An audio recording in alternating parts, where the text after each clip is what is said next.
Welcome back to the Green Talk, where we dig into the roots of leadership, innovation, and resilience in the green industry. I'm your host, Misrael Mata, and today I'm joined by Jeremiah Mincey, Class V Superintendent at Black Diamond Ranch, a place where the turf is pristine and the pressure is real. Jeremiah opens up about the early mornings, the high standards, and the unseen leadership it takes to manage a championship level course. But this episode isn't just about fairways and greens. It is about a mindset, managing pressure, leading teams, and finding purpose in the grind.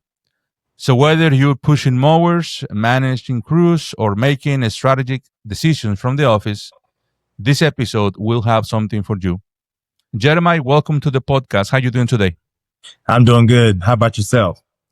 Doing fantastic. Super happy to have you finally here in the show, in the podcast. So thank you so much for taking time from your busy day and agenda to join this journey. Appreciate it. Of course. Awesome. Let's start, Jeremiah, from the beginning. What got you into the green industry in the first place? So I actually found it my sophomore year of college. I didn't know anything about it really coming out of high school, or even in middle school. I had no ties to the turf industry.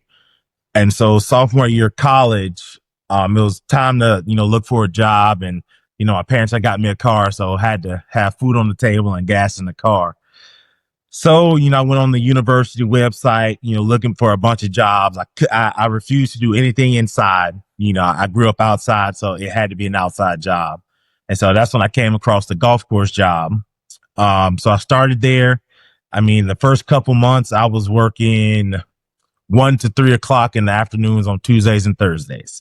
That was my shift. And so after that, it got to the point where I was working, 6 to 10, 6 to 11, and then getting the good jobs like mowing fairways, mowing greens.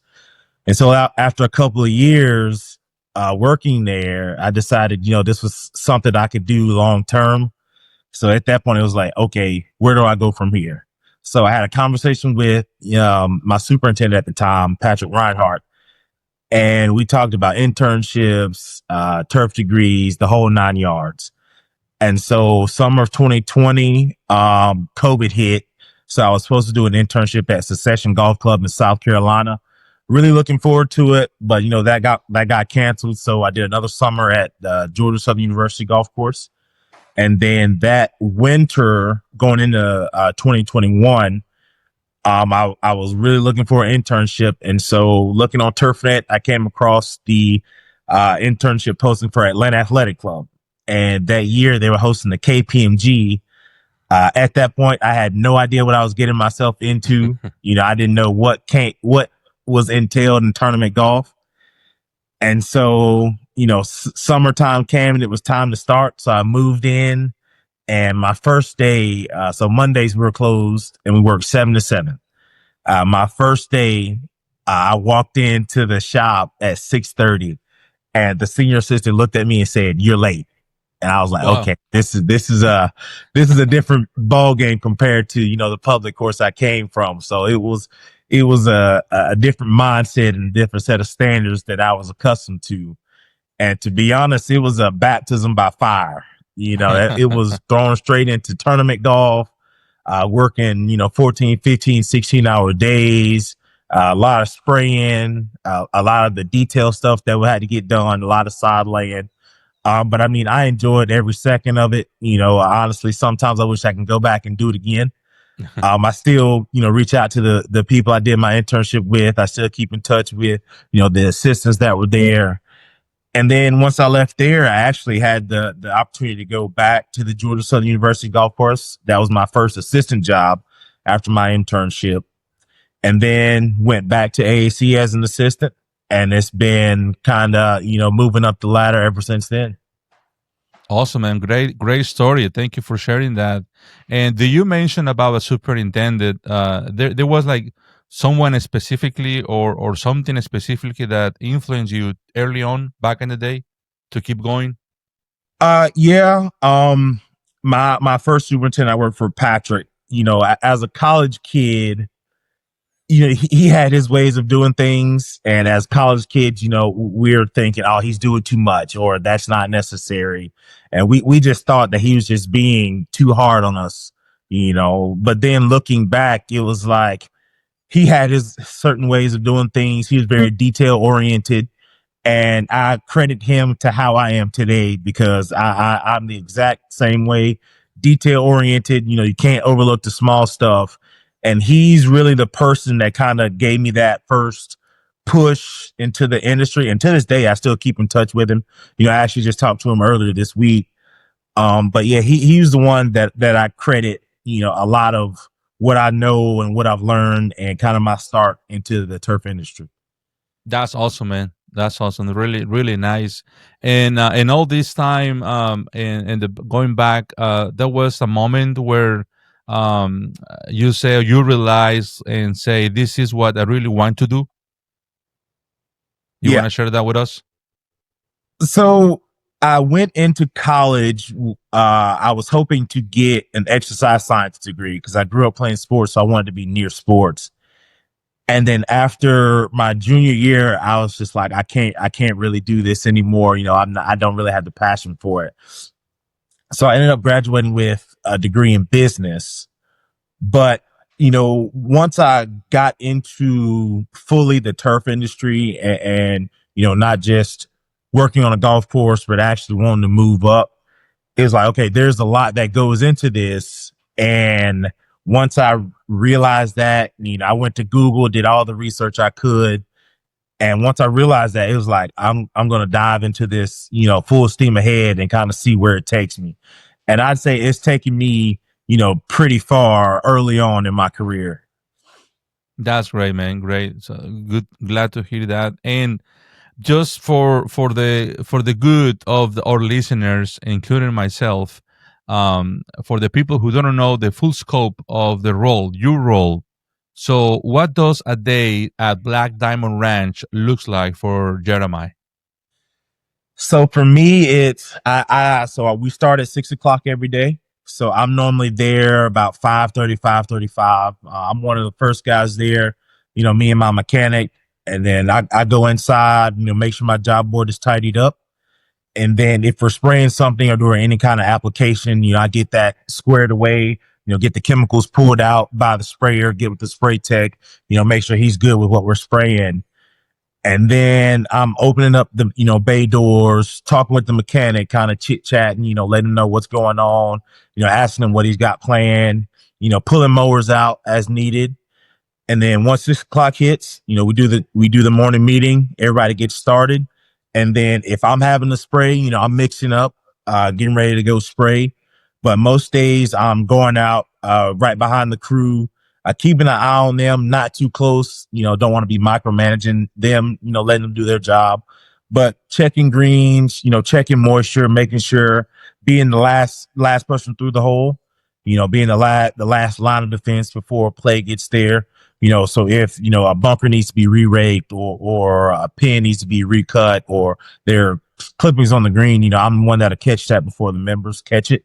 And then once we finish first jobs, it's on to the detail stuff, edge and cart pass, weed eating where needed, spraying pine straw beds, just your little miscellaneous items that a lot of people overlook, but that really add to the golfer experience and the whole overall scope of how the golf course looks. Awesome. So a lot of work.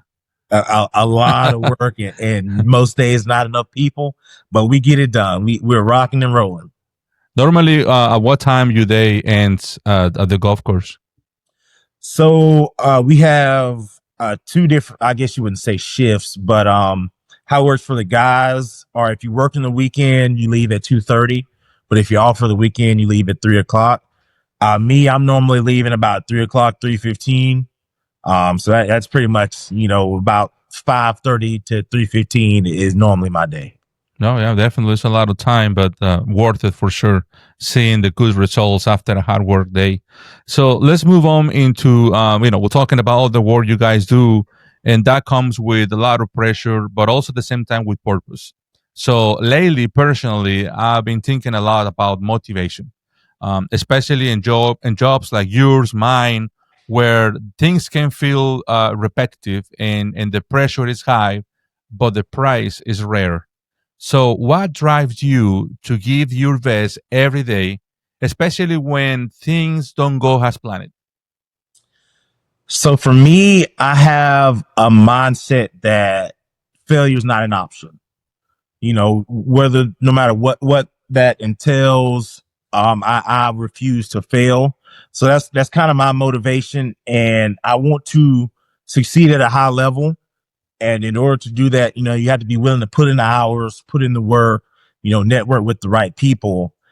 And it's like you said, it's a lot that goes into that. A lot of times it's a very thankless job. You see the members enjoying their round, and you don't get too many thank yous or we appreciate what you do.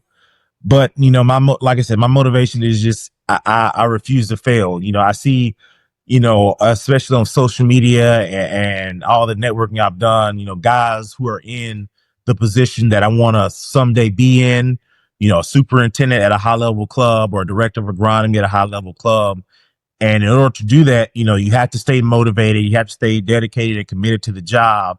And even when those long days, you have to be strong mentally in order to get it done. There's times where, especially back during my internship, where I'd be like, man, I don't know, if I really want to do this, what did I get myself into? But then when you see the light at the end of the tunnel, so to speak, it's like, okay, this is going to pay off someday.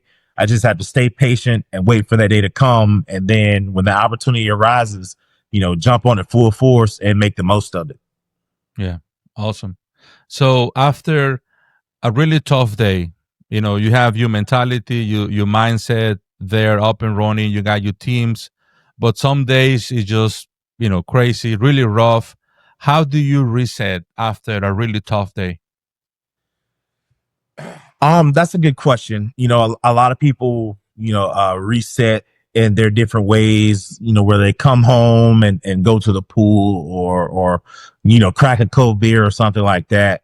Me, I think about, okay, things didn't go as planned today, but tomorrow we have to be, 50% better just to make sure we can catch up and get everything back on track. Because no matter, even if you do have a plan, it's not always going to 100%, go through. So that's where being properly planned out and thinking about all the circumstances and situations and having a good, team around you to kind of keep you in check. And then just having fun on the job, even after a tough day, me and my spray tag, we'll sit in my office and we'll just, have a conversation and crack a couple jokes. And then it's like, okay, we made it through this tough day. Now tomorrow we have to be better and serious and really get after it to make up for our lacking of today. Awesome. I really like that part about having fun at the job. That's important. That's important. Always see that fun part of it and just enjoy it, bottom line, right? And be ready for the next day. And there is a habit that keep you grounded in this routine. Do you have a habit? Not necessarily a habit. I kind of just I have my own routine that I like to stay in.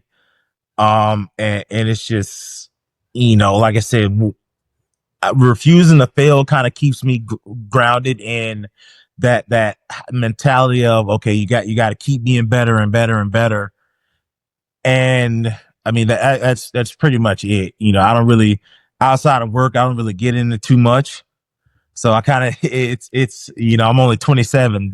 I should be living my life, but, at this age, work kind of, consumes me. I have a stack of, turf books that I look at occasionally. So I'm pretty work focused. That's a double-edged sword. My wife doesn't really like it, but I know that my potential and what I can do one day. So it's all the light at the end of the tunnel. And I'm just waiting for, my day to really break out and shine. Good. That's great. That's awesome. And motivation also came with leadership, or leadership is part of the motivation. And it is easier to talk about leadership or motivate ourselves, right? But when we are in a position like yourself, leading others, so how do you lead your team when you are feeling burnout? It's you can't let them see you burnt out. It's you have to keep it internalized and put that smile on your face. So, because your attitude can affect their attitude and affect their work and how much we get done throughout the day.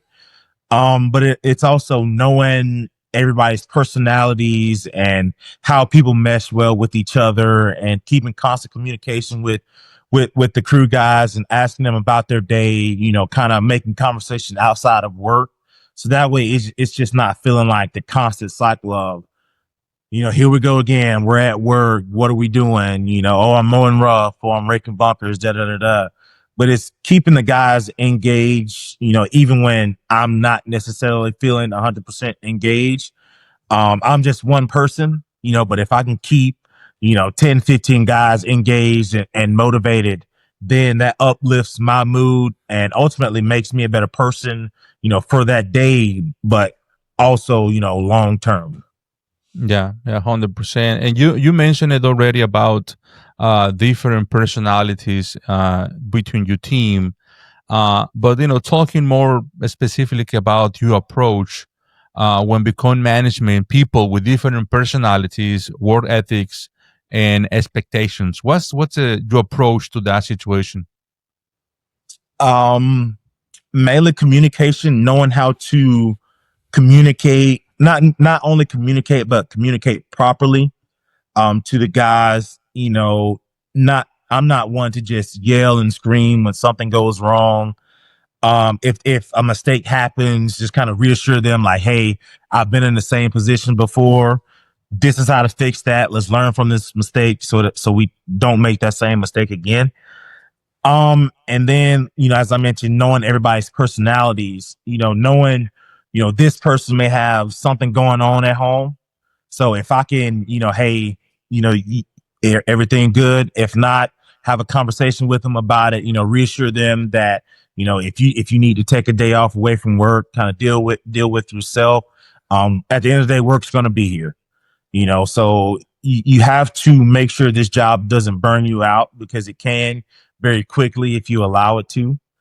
But I have a good team of guys that we talk constantly throughout the day. I like to go around and crack jokes with the guys, and so that's really how I keep everybody motivated and how they see me, as a leader. That's great, man. Great example. Great way to approach this situation because it can be tough. Dealing with all these personalities and also when people make mistakes or you or us as a leader when we make a mistake. How do you specifically handle those situations with your team or with yourself? With them. Depending on, identify the severity of the mistake. At the end of the day, it is grass, so it'll grow back. Identify the severity of the mistake. Why did the mistake happen? Was it carelessness? Operator error? And then kind of coaching them through how to not make the same mistake again, because a lot of the guys, the mistakes they've made, I've made it, other assistants have made it, other superintendents have also made the mistakes. So just giving them pointers of how to move on from the mistakes, because one thing I've noticed, I have a particular gentleman on my crew is he'll make a mistake and he'll get in his head about the mistake. It'll be a simple mistake, and I'll come up to him and be like, "It's perfectly fine, it's okay. You don't have to freak out about it." So just reassuring them, hey, I've made the mistake too, so don't stress it, don't worry about it.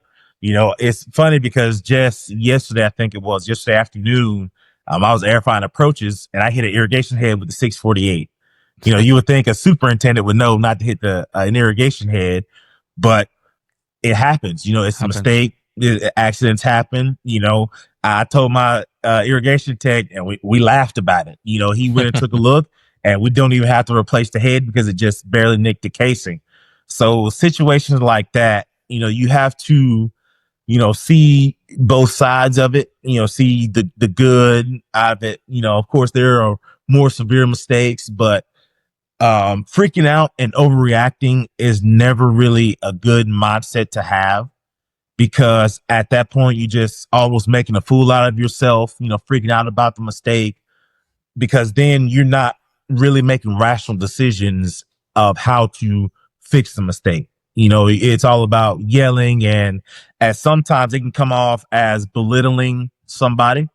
So just keeping a calm demeanor when those mistakes happen, and just reassuring him or her that it's a mistake, it happens, it's not the end of the world, let's move on from it, this is how we avoid the same mistake from happening again, and then we keep on with the day.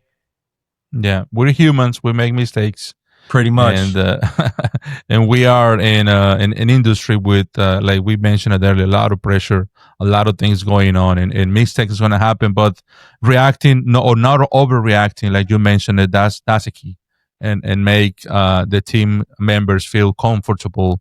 Mm-hmm. And find a good solution. That's a key. Great approach. And so many of us, and I'm sure it happens to you as well, sometimes we learn the hard way as a leader. You have any lesson that you have learned this way, the hard way, as a leader? Oh, I actually, so I was fired from my last job. That was a situation that, you know, I took very hard. Nobody likes getting fired, and for probably a couple of weeks after that, I was in a very bad mindset. I had lost, a little bit of confidence in myself, as a man and as a superintendent. And I didn't really know how to bounce back from that, because the way the situation happened, I wasn't really given a fair shot, in my opinion. So I had my thought process was, okay, where did I mess up? What did I do? Am I not good enough for this job? But then the lesson I took from that was everything happens for a reason. Clearly, if I got fired, there was a reason, that I got fired that's above me. And, whether or not I come to someday know that reason, I'm not sure. Um, but just keeping a positive mentality, especially when that kind of situation happens. Because, man, I'll be honest, I was in a slump for a couple of weeks after that. Not really. I didn't leave the house. I was just moping around the house all day, just trying to almost figure out what my purpose is again. And then after about a month, I told myself, okay, you can't keep doing this. You have to bounce back. You have to get your feet up under yourself. You're a man, suck it up, let's figure it out and keep going. And so ultimately, that's what I did. And that's how I landed at Black Diamond. And, it's pretty much put me in the position I am right now to look back and say, hey, that was a tough situation, but I've learned from it. I move on. And if that situation were to, hopefully it doesn't, but if it were to ever happen again, I know how to approach it from a mature mindset. Awesome. Yeah, I remember missing you on the social media network, and then you coming back after a while. So that was that was great to see you back, and so it's glad to have you up and running again. So thank you for that. And any advice, Jeremiah, that you have for someone that it is stepping into a leadership role in this industry, or general in the golf course industry or in the green industry? Don't be scared to ask for help. I think that's the biggest one, as not only as superintendents, but as, adults. Sometimes when we're faced with a situation, even though we may not be 100% confident in the situation, we want to take it on ourselves instead of asking a fellow, colleague for help. And ultimately that could, cost you, turf, or even your job. So that's don't be afraid to ask for help. Network, with your fellow superintendents. My biggest thing that I'm so happy I started doing is volunteering at tournaments. that kind of sparked my love for tournament golf and ultimately where I want to be. I mean, there's no other. It's a crazy organized chaos environment that is volunteering at a tournament. I've done, the Players Championship the past 3 years, hoping to go back next year, and by far my favorite tournament that I've done. That environment, that tournament just holds so much weight. And seeing, walking into the volunteer tent and there's 100+ volunteers sitting in there, and you could tell the guys who are, it's their first year, and after you've done it a couple of years, you get comfortable with seeing familiar faces. But man, I would say volunteer heavy, network heavy. Get into the social media space. I've noticed that that's where my career kind of took off, is being consistent on social media, building your brand, so to speak, getting your name out there, because ultimately, you never know who's watching. Your next employer could be watching. I've had plenty of guys at Sawgrass come up to me and call my name. I've never seen these people before. And they'll be like, "Hey, I follow you on LinkedIn. I follow you on Instagram or Twitter.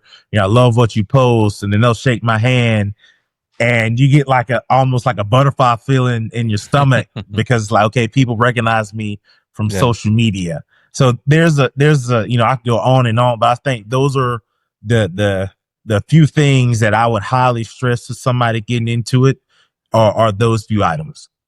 Great advice. Thank you for sharing that. And let's talk about a little bit your volunteer work at the tournament.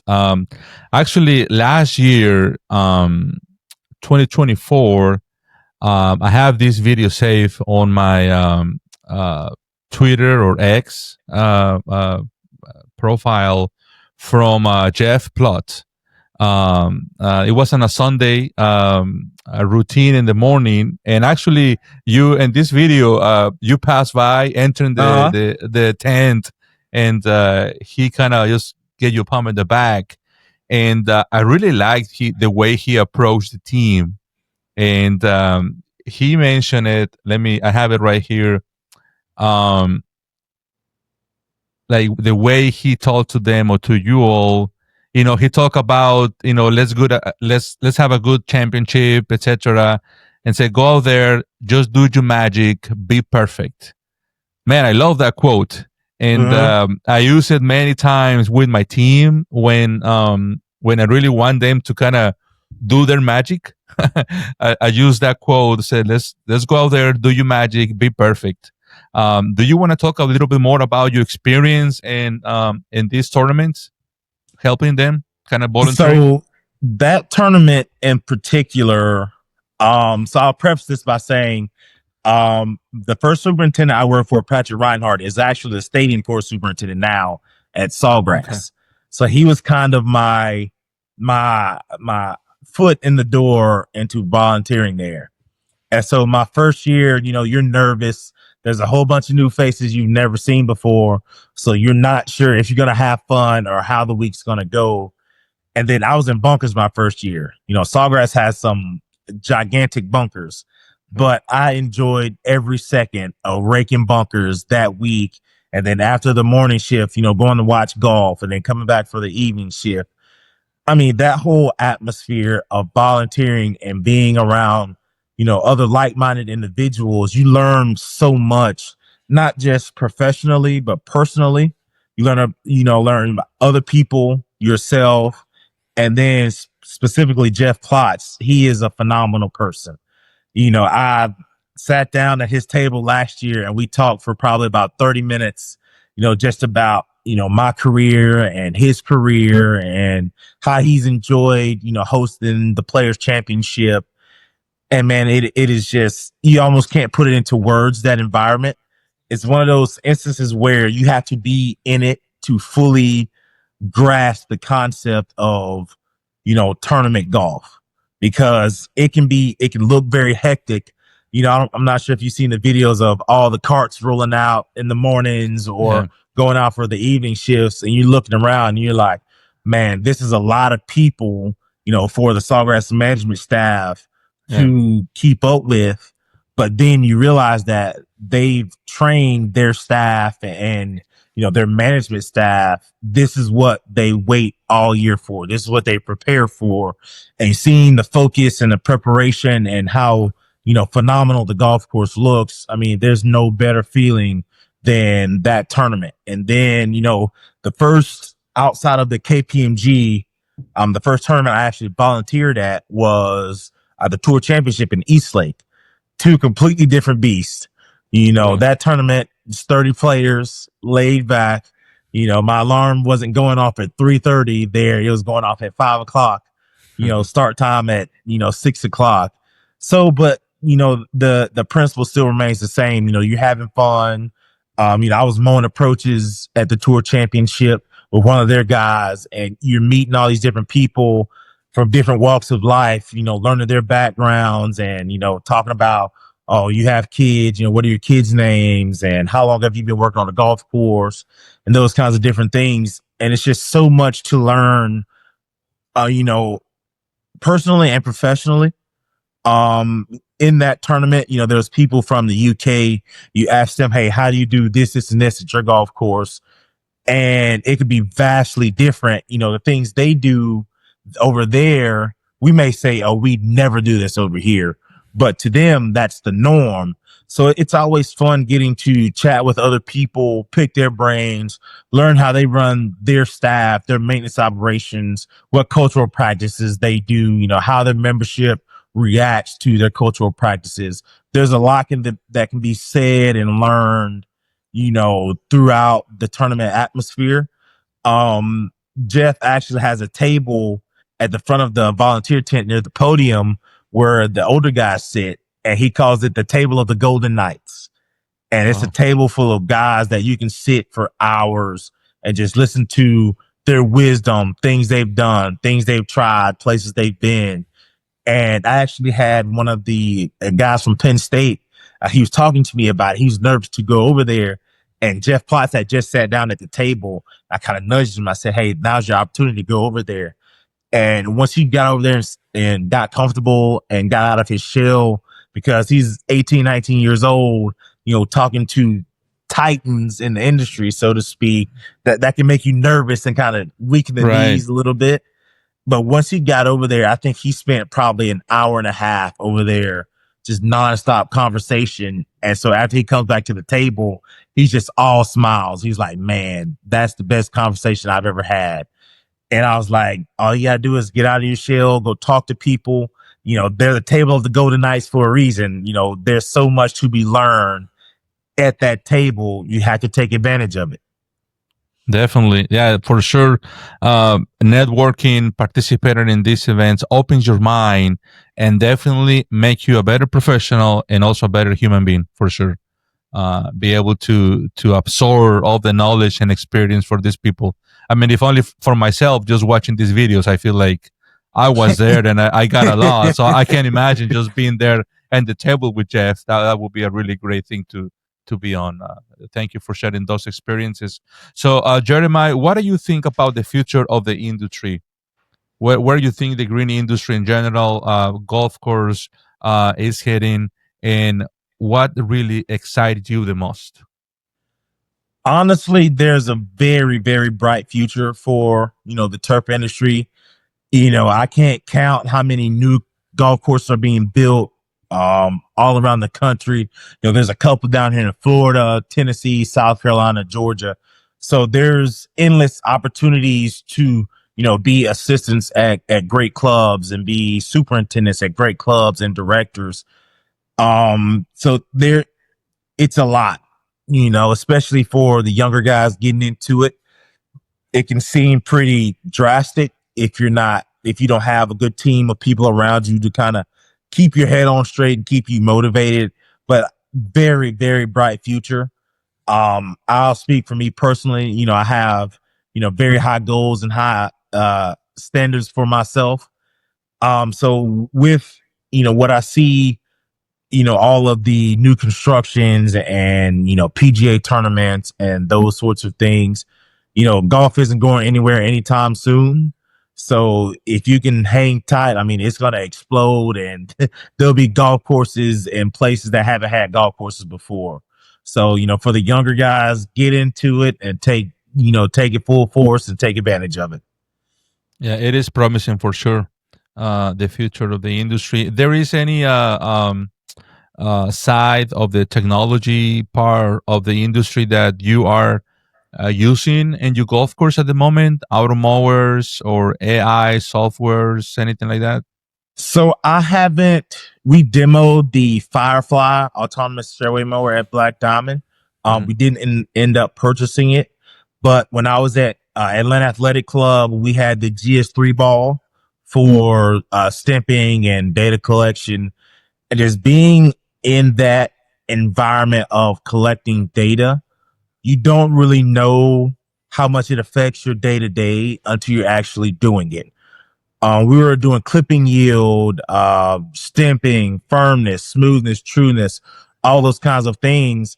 And it's crazy how, a little golf ball size ball I think they said it has like 15,000 different data points or sensors, and it can read all of that and, shoot it to your phone, and then you're making decisions based off of that. If the greens are a little soft, okay, we're going to top dress, or if they're a little slower than our standard, okay, we may add a backtrack mower, add another roll, to the next day.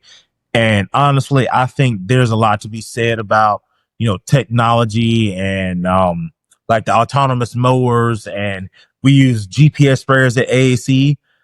That makes it so much easier to control your overlap and make sure you're not spraying where you're not supposed to be spraying, and all those kinds of things. So, the integration of technology, just from my few short years of being here, I think is going to make our jobs easier, but also make growing turf very precise, and just have people that can do anything at a very high level, especially with, your high cut on greens is, 100 or 0.095. When you could say, hey, I'm going to apply, PGR on this day, I have this formula or this, piece of technology I can, implement it in, and I know I'll get this amount of growth in this many days, that I know when to apply that PGR again. So it's going to be amazing seeing, the technology that's already been implemented, and whatever future technology will come. It's going to make it very fun to see what happens. Yeah, definitely. It is already in the move, and for sure it's gonna change the way we do things in the green industry. Yeah, that's for sure.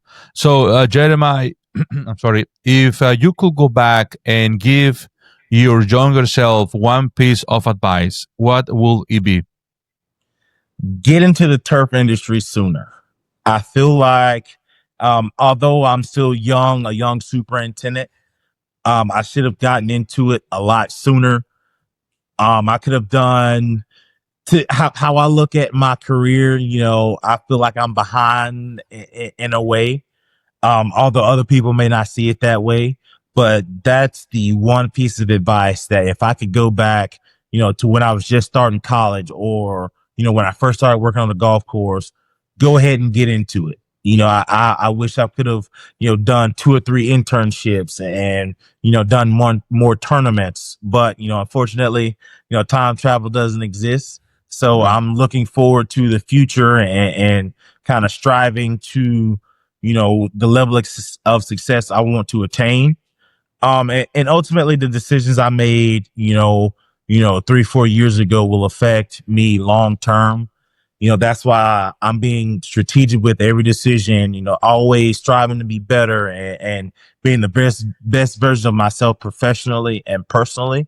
But I think younger me is probably happy with where current me has gotten to so far.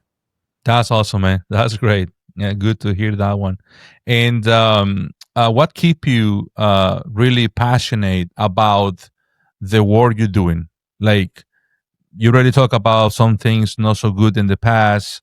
You're making it. You're doing all your effort, but there is something that keep your passion up and running specifically. Um, just knowing that the potential that can come of being in this industry, it kind of keeps that fire lit because I know, I can never let off the gas because as soon as I let off the gas, another person at a different course is taking that time to get better. And now I'm already behind because this person is ahead of me. And it's not necessarily a competition with other people, but a competition within myself to always strive for the best. My parents growing up told me and my brothers, whatever you do, give it 110%. So that's, going full out in this industry. Whether that's, posting every day on social media, waking up early, to go verticut greens or whatever the case may be. It's just knowing that success is going to come, but I just have to have patience and just let it come organically and not chase it to the point where I'm making bad decisions or taking jobs without actually thinking about how that job could affect me long term. But patience is a virtue. And that's something I don't always have the best patience, but that's something I'm working on and something I think is very, very key in this industry. Yeah, great approach, and for sure a very great strategy to see things moving forward. Before we wrap up, Jeremiah, I would like to just do kind of rapid fire, three questions just to get to know more about you. If you okay with it, Mhm. what's your favorite piece of equipment? Sprayer. I love to spray. Really Mm-hmm. awesome. Love to spray. That's I good, don't. I, man. I have no idea why, but anytime I could, kind of kick my spray tank to the side and be like, "Oh, I'll spray greens today." I love, knowing what chemistries we're going out with. Thinking about, okay, this is the response we should get from the turf, and then putting those chemistries together in a spray tank and going to spray it, and then kind of waiting for the results. I love it. I'm with you, brother. I got the same feeling. It's just a magical that feeling. The best time of the day to be on the course. Sunrise, definitely sunrise. A lot of the pictures I post are sunrise pictures. When you're out there and the sun's coming up and you hear the birds and you kind of at one with nature, there's a certain level of peace that you're at peace with yourself, knowing that, okay, this is, we're about to get rocking and rolling, but I'm going to take these 10-15 minutes to be by myself and take in the sights and just think about life and think about, the industry and just enjoy being out on a golf course every day. Yeah, those pictures that you post about the sunrise are inspirational for sure to see every morning. Thank you for doing that, man. That's really cool. One tool that you can't live without. This is probably going to be cliche, but definitely my phone. And I say that because so I can do the job board from my phone. I can run irrigation from my phone. Of course, staying in contact with, the guys and the mechanics. That's a vital piece of my everyday. I don't have to go to an irrigation box to turn on heads. I could be sitting at the tee box on number one and look down number 10 and say, okay, there's nobody there. Dial up, 10 fairway heads and just keep moving, just on my cell phone or my iPad. So that's definitely the most important one. Yeah, definitely. Technology, man, is really making things easier, and not just that, but you can be like multitask and Mm-hmm. really keep doing a great job, and just kind of doing a little bit of everything. So great, thank you, Jeremiah. I appreciated your time, man. I really enjoy sitting with you at the distance and having this conversation and be able to get to know you better and more about the work you're doing and all the efforts you're putting out there in the field and the social media and trying to spread the word about the green industry. I appreciate it. I appreciate it. I appreciate you having me. I always look, happy to, do a podcast and tell my story. I've had so many people ask me about my journey, into this industry and my career. So anytime I get to talk about, myself and, my mentors, I'm always for it. Awesome. Thank you, man. And for our listeners, if you like this episode and you find something interesting, share it out there with your people. Don't forget to like and subscribe. Keep pushing what is possible. This is the Green Talk. This is your host, Misrael Mata. Until the next time. Thank you all. Thank you, Jeremiah. Mm-hmm.